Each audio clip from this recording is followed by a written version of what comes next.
Kakak merepek apa ni? Ling Xiaoyue, takkanlah adik tak tahu yang adik curi lagu orang. Kakak hentikan edaran single tu sebab nak lindung adik dan nak lindung syarikat dari risiko. Syarikat ni atuk yang amanahkan pada kakak. Kakak takkan biar syarikat ambil risiko walau sikit. Sin, hal single tu semua dah selesai dah. Kamu baru lagi, banyak kamu tak faham. Biar Aunty Rong uruskan. Papa, ni bukan hal kecil. Kalau benda ni viral nanti, nama syarikat boleh jatuh tau. Papa dah buat keputusan, dah selesai.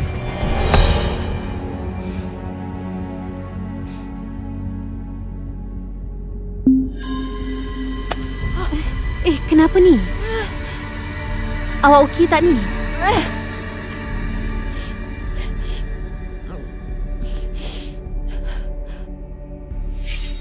Suplemen pemakanan syarikat?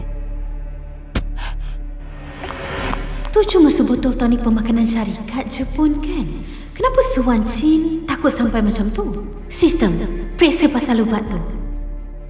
Amaran perangsang saraf pusat dapat dikesan, digunakan untuk tingkatkan fokus dan kecerdasan, menyebabkan ketagihan dan membawa maut jika terlebih dos.